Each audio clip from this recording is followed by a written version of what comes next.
புதைகுழிகள் இருக்கின்றன, மனித எச்சங்கள் இருக்கின்றதற்கான சாத்தியக்கூறுகள் இருக்கின்றன என்பதெல்லாம் புதிய விடயங்கள் அல்ல.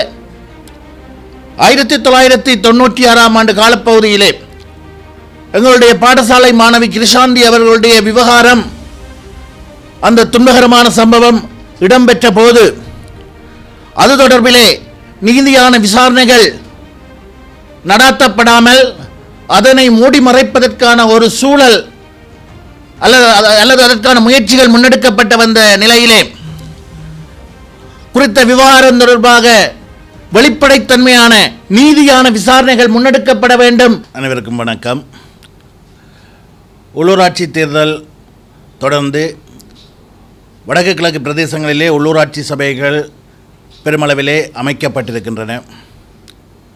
இந்த உள்ளூராட்சி சபைகளுக்கான ஆட்சி அதிகாரங்களை அமைப்பது தொடர்பிலே ஈழமக்கள் ஜனநாயக கட்சியினுடைய நிலைப்பாடு வெளிப்படுத்தப்பட்டதை அடுத்து அது ஒரு பரபரப்பான பேசுபொருளாக மாற்றியமைக்கப்பட்டிருந்தது. பார்த்தீர்களானால் ஊடக சந்திப்புகள், நேர்காணல்கள் என்று தமிழ் தரப்புகள், தமிழ் அரசியல்வாதிகள் பங்கு பெற்றுகின்ற அனைத்து நேர்காணலிலும் அனைத்து சந்தர்ப்பங்களிலும் ஈழமக்கள் ஜனநாயக கட்சியுடைய தீர்மானம், செயலாளர் நாயகம் தோழர் டக்ளஸ் தேவானந்தாவினுடைய பெயர் என்பன பிரஸ்தாபிக்கப்படுகின்ற முக்கிய விடயங்களாக மாறியிருந்தன. அவற்றை சமூக ஊடகங்களிலே புரமோ என்று சொல்லப்படுகின்ற காணொளி தயாரிப்புகளிலும் பெரும்பாலான சமூக ஊடகத்தவர்கள், குறிப்பாக யூடியூபர்ஸ், அந்த ப்ரொமோக்களை தயாரிக்கின்ற பொழுது எங்களுடைய கட்சியை பற்றியும் எங்களுடைய செயலாளர் நாயகத்தை பற்றியும் சுட்டிக்காட்ட தவறுவதில்லை. இது ஒரு பரபரப்பான சூழலை ஏற்படுத்தி இருக்கின்றது. அதாவது எவராவது ஒருவர் தங்களுடைய ஊடக சந்திப்புகள் பேசுபொருளாக மாற வேண்டுமாக இருந்தால் அங்கே டக்ளஸ் தேவானந்தாவும் ஈழமக்கள் ஜனநாயக கட்சியையும் கோடிட்டு காட்ட வேண்டிய ஒரு சூழலை அண்மைய காலங்களில் ஏற்படுத்தி இருக்கின்றது. அந்த நிலையிலே தான் நாடாளுமன்றத்திலே இருக்கக்கூடிய நாடாளுமன்ற சிறப்புரிமைகளுக்குள் மறைந்திருந்து நாடாளுமன்ற உறுப்பினர் ஸ்ரீதரன் அவர்கள் கூட சில விடயங்களை சொல்லியிருந்தார். குறிப்பாக 1990ஆம் ஆண்டு காலப்பகுதியிலே மண்டதீவு பகுதியிலே காணாமல் போன இளைஞர்கள் படுகொலை செய்யப்பட்டதாகவும், நூற்றுக்கணக்கான இளைஞர்கள் காணாமல் செய்யப்பட்டு படுகொலை செய்யப்பட்டதாகவும், அவ்வாறு படுகொலை செய்யப்பட்ட இளைஞர்களுடைய அந்த படுகொலைகள், காணாமல் போன சம்பவங்கள் தொடர்பிலே ஈழமக்கள் ஜனநாயக கட்சியினுடைய செயலாளர் நாயகம் தோழர் டக்ளஸ் தேவானந்தா அவர்களும் சம்பந்தப்பட்டிருப்பதாகவும் தன்னுடைய உரையிலே கோடிட்டு காட்டியிருந்தார். ஸ்ரீதரன் நாடாளுமன்ற உறுப்பினர் அவர்களை பொறுத்தவரையில் அவருடைய அரசியல் என்பது எவ்வாறானது என்பது தெரியும். அவருடைய கடந்த காலம் என்பது மக்களுடைய பிரச்சனைகளை பேசுபொருளாக வைத்திருந்து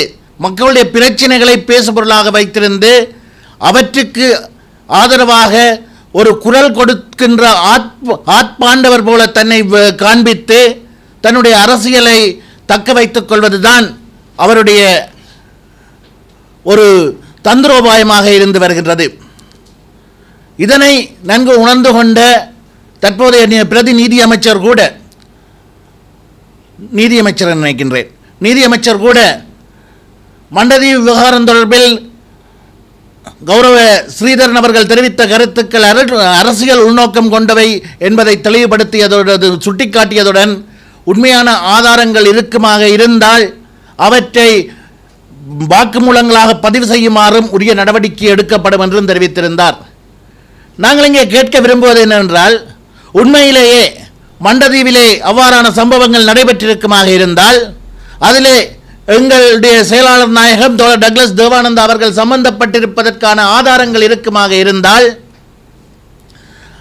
கடந்த நல்லாட்சி காலத்திலே நாடாளுமன்ற உறுப்பினர் ஸ்ரீதரன் அவர்கள் என்ன செய்து கொண்டிருந்தார்? என்ன நோக்கத்திற்காக அவை தொடர்பில் நடவடிக்கை எடுக்காமல் இருந்தார்? நல்லாட்சி என்பது இதயங்களால் இணைந்து தாங்கள் ஆட்சி செய்வதாக சொல்லிய அந்த காலப்பகுதி. அவ்வாறு ஆதாரங்கள் இருந்தும் அவர் நடவடிக்கை எடுக்கவில்லை என்றால் அங்கே அவர் தான் அந்த மண்டதீவு மக்களுக்கு துரோகம் செய்திருக்கின்றார் என்பதை ஏற்றுக்கொள்ளுகின்றாரா? உண்மையில் அவ்வாறு இல்லை.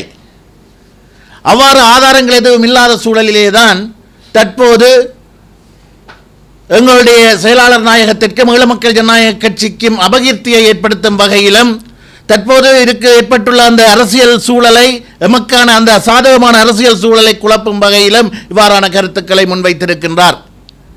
இந்த பின்னணியிலேதான் சித்துப்பாத்தி செம்மணி பகுதியிலே சித்துப்பாத்தி என்ற இடத்திலே மனித எச்சங்கள் கண்டுபிடிக்கப்பட்டிருக்கின்றன. அதன் தொடர்ச்சியாக கடந்த 2 நாட்களாக அணையா விளக்குகள் என்ற போராட்டம் முன்னெடுக்கப்பட்டு வருகின்றது. செம்மணியிலே மனித புதைகுழிகள் இருக்கின்றன, மனித எச்சங்கள் இருக்கின்றதற்கான சாத்தியக்கூறுகள் இருக்கின்றன என்பதெல்லாம் புதிய விடயங்கள் அல்ல. 1996ஆம் ஆண்டு காலப்பகுதியிலே எங்களுடைய பாடசாலை மாணவி கிருஷாந்தி அவர்களுடைய விவகாரம், அந்த துன்பகரமான சம்பவம் இடம்பெற்ற போது அது தொடர்பிலே நீதியான விசாரணைகள் நடாத்தப்படாமல் அதனை மூடி மறைப்பதற்கான ஒரு சூழல் அல்லது அதற்கான முயற்சிகள் முன்னெடுக்கப்பட்ட வந்த நிலையிலே குறித்த விவகாரம் தொடர்பாக வெளிப்படைத்தன்மையான நீதியான விசாரணைகள் முன்னெடுக்கப்பட வேண்டும் என்ற விடயத்தை முதலிலே நாடாளுமன்றத்திலே பேசுபொருளாக்கி அதனை மக்கள் மயப்படுத்தியது ஈழ மக்கள் ஜனநாயக கட்சி. அப்போது அங்கே எங்களுக்கு 9 நாடாளுமன்ற உறுப்பினர்கள் நாடாளுமன்றத்திலே இருந்தார்கள். அது மாத்திரமன்றி மனித உரிமை அமைப்புகளூடாக அழுத்தங்களை பிரயோகித்து இந்த விவகாரத்தை சர்வதேச மன்னிப்பு சபையினுடைய கவனத்திற்கு கொண்டு சென்று அரசாங்கத்திற்கு அதனை ஒரு அழுத்தமாக உருவாக்கியதன் அடிப்படையிலே தான் அந்த நீதி விசாரணைகள் முன்னெடுக்கப்பட்டு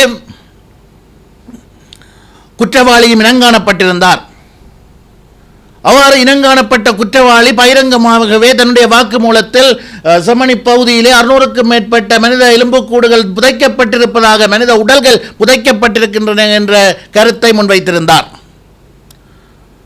அவ்வாறு வாக்குமூலம் வழங்கப்பட்ட நிலையில் தொடர்ச்சியாக அந்த சந்தேகத்துக்கிடமான இடங்கள் அகழ்வு செய்யப்பட்டு நீதியான விசாரணைகள் முன்னெடுக்கப்பட வேண்டும் என்ற கருத்தை நாங்கள் வெளிப்படுத்தியிருந்தோம். ஈழ மக்கள் ஜனநாயக கட்சி வலியுறுத்தி வந்தது. 1998ஆம் ஆண்டு காலப்பகுதியிலே அந்த நீதிமன்ற தீர்ப்பு அல்லது நீதிமன்றத்திலே அந்த பகிரங்க வாக்குமூலம் வழங்கப்பட்ட சூழலிலே ஈழ மக்கள் ஜனநாயக கட்சியைச் சேர்ந்த 5 நாடாளுமன்ற உறுப்பினர்கள் கையொப்பமிட்டு ஜனாதிபதிக்கு ஒரு கடிதத்தை எழுதியதோடு அந்த கடிதத்தை சர்வதேச நாடுகளுடைய ராஜதந்திர மட்டங்களுடைய கவனத்திற்கும் எடுத்துச் சென்றிருந்தோம். அதாவது செம்மணி பகுதியிலே இருக்கக்கூடிய புதைகுழிகள் அல்லது குற்றஞ்சாட்டப்படுகின்ற இடங்கள் அகழ்வு செய்யப்பட்டு வெளிப்படையான முறையிலே அவை நீதி விசாரணைக்கு உட்படுத்தப்பட வேண்டும் என்று, அதனூடாக அவ்வாறான சம்பவங்கள் செம்மணியிலே இடம்பெற்றது போன்ற சம்பவங்கள் தொடர்ச்சியாக இடம்பெறாத ஒரு சூழலை ஈழ மக்கள் ஜனநாயக கட்சி அன்றைய காலகட்டத்திலே உறுதிப்படுத்தி இருந்தது.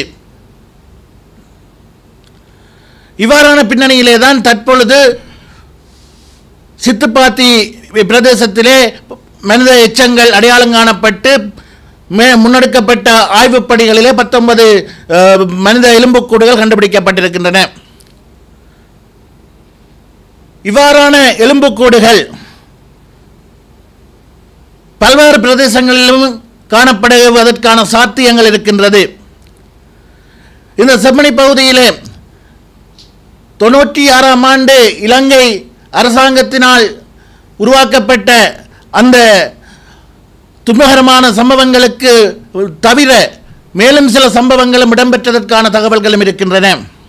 குறிப்பாக 86ஆம் ஆண்டு காலப்பகுதியிலே இந்த மண்ணிலே சகோதர படுகொலைகள் இடம்பெற்ற காலத்திலே கொலை செய்யப்பட்ட அப்பாவி EPRLF தோழர்கள் டெலோ உறுப்பினர்களுடைய உடல்களும் அந்த பிரதேசத்திலே தான் புதைக்கப்பட்டன என்ற குற்றச்சாட்டுகளும் சம்பந்தப்பட்ட தரப்புகளால் அப்போது வெளிப்படுத்தப்பட்டிருந்தன. ஆகவே இவ்வாறான விடயங்கள் நீதியான விசாரணைகள் முன்னெடுக்கப்பட வேண்டும் என்ற கோரிக்கையை ஈழமக்கள் ஜனநாயக கட்சி வலியுறுத்துகின்றது.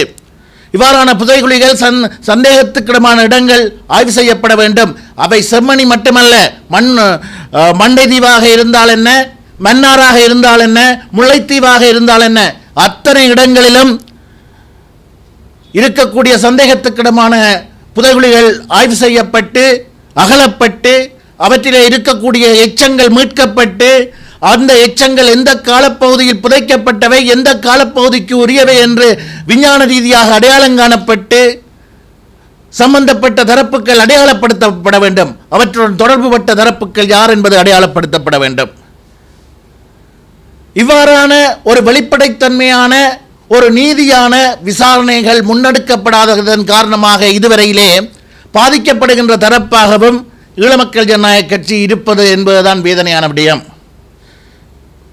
இது வெளிப்படையாக எந்தவிதமான உண்மைகளும் கண்டறியப்படாததனால் அரசியல் வங்குரோத்திலே இருப்பவர்களும் மக்கள் மத்தியில் தங்களின் இருப்பின் அவசியத்தை வெளிப்படுத்த முடியாதவர்களும் ஈழமக்கள் ஜனநாயக கட்சியினுடைய அரசியல் வேலை திட்டங்களையும் அரசியல் திட்டங்களையும் விமர்சிக்க முடியாதவர்களும் எதிர்கொள்ள முடியாதவர்களும் எம்மை வீழ்த்துவதற்கு எமக்கு எதிரான பிரச்சாரங்களாக இவ்வாறான விடயங்களை கையாளுகின்றதுதான் கடந்த கால வரலாறுகளாக இருந்து வந்திருக்கின்றது. அது தொடர்ந்து கொண்டிருக்கின்றது. அதன் தொடர்ச்சியாகத்தான் மண்டைதீவு தொடர்பிலே அண்மையிலே நாடாளுமன்ற உறுப்பினர் ஸ்ரீதரன் அவர்கள் தன்னுடைய உரையிலே சுட்டிக்காட்டியிருந்தார். எனவே இந்த அணையாவிளக்கு போராட்டம் என்பது 3 நாட்களுக்கு முன்னெடுக்கப்பட இருப்பதாக அறிவிக்கப்பட்டிருக்கின்றது. இவ்வாறான போராட்டங்கள் வலியுறுத்துகின்ற விடயங்கள் நடைமுறைப்படுத்தப்பட வேண்டியவை. அது தொடர்பிலே இந்த அரசாங்கம் பூரண அக்கறை செலுத்த வேண்டும். மக்களுக்கு உண்மைகளை வெளிப்படுத்தும் வகையிலே இந்த அரசாங்கத்தினுடைய செயற்பாடுகள் அமைய வேண்டும் என்பதை இந்த சந்தர்ப்பத்திலே நாங்கள் வலியுறுத்த விரும்புகின்றோம்.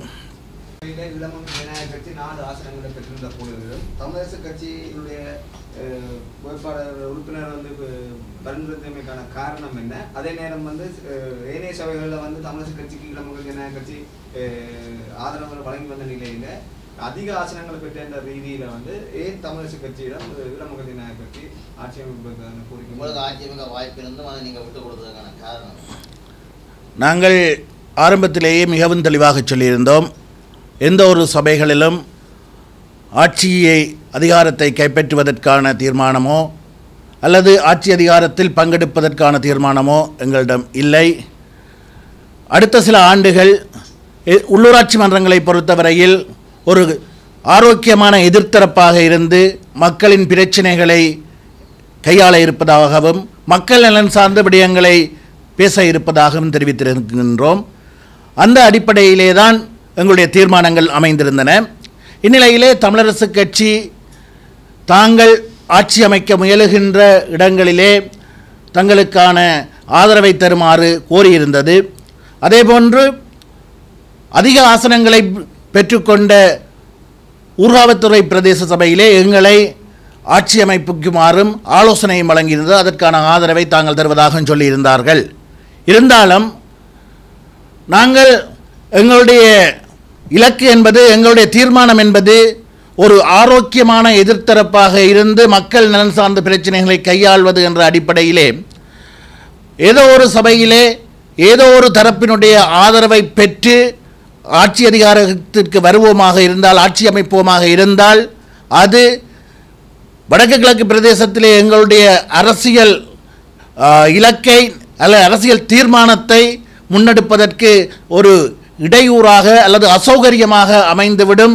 அவ்வாறான சூழலுக்கு ஏற்படுத்தக்கூடாது என்ற அடிப்படையிலே தான் நாங்கள் ஊர்காவத்துறை பிரதேச சபையிலும் ஆட்சி அமைக்க விரும்பவில்லை என்ற எங்களுடைய நிலைப்பாட்டை மீண்டும் வலியுறுத்தியதோடு, அவர்களுக்கு தமிழரசு கட்சியினர்களுக்கு 2 ஆசனங்கள் இருந்த சூழலில் அவர்களுடைய வேண்டுகோளுக்கு அமைய அந்த தமிழரசு கட்சி சார்பானவர்களை தவிசாளராக முன்மொழிந்திருந்தோம்.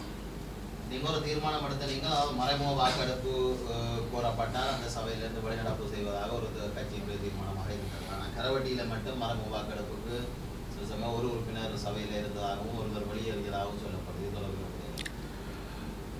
ஆரம்பத்திலே அவ்வாறான ஒரு அது தீர்மானம் என்பதை விட ஒரு அணுகுமுறை, அவ்வாறான ஒரு அணுகுமுறையை பின்பற்றுவது என்பதுதான் நிலைப்பாடாக இருந்தது. இருந்தாலும் கரவட்டி பிரதேச சபையிலே அந்த அணுகுமுறையிலே கள நிலவரங்களுக்கு அமைய சில மாற்றங்களை செய்ய வேண்டிய சூழல் இருந்த நிலையிலே அந்த மாற்றத்தினை நாங்கள் ஏற்படுத்தி இருந்தோம். மாகாண சபை தேர்தல் ஒன்று இடம்பெற்றால் அது தமிழரசு கட்சியுடன் சேர்ந்து பயணிப்பதாக தீர்மானம் இருக்கா? ஏற்கனவே செயலாளர் நாயகம் தோழர் டக்ளஸ் தேவானந்தா அவர்கள் தெளிவாக ஒரு செய்தியை வெளிப்படுத்தி இருக்கின்றார். அதேபோன்று கட்சியினுடைய ஊடகச் செயலாளர் என்ற அடிப்படையில் நானும் தெளிவுபடுத்தி இருக்கின்றேன். தமிழரசு கட்சிக்கும் எங்களுக்கும் இடையிலான அந்த உறவு என்பது தற்போது உருவாகியுள்ள உள்ளூராட்சி சபைகளிலே தமிழரசு கட்சி ஆட்சி அதிகாரங்களை அமைப்பதற்கான ஆதரவை வழங்குவது மாத்திரமே அன்றி எதிர்கால செயற்பாடுகள் சம்பந்தப்பட்டது அல்ல. இந்த உள்ளூராட்சி சபைகளில் கூட தொடர்ந்து வரும் நாட்களிலே முன்னெடுக்கப்படுகின்ற வேலை திட்டங்கள், தீர்மானங்கள் என்பவை மக்கள் நலன் சார்ந்தவையாக இல்லாத பட்சத்தில் அவற்றுக்கு எதிராக மக்கள் நலன் சார்ந்த எங்களுடைய கருத்துக்களை முன்வைப்பதற்கு நாங்கள் தயங்க மாட்டோம்.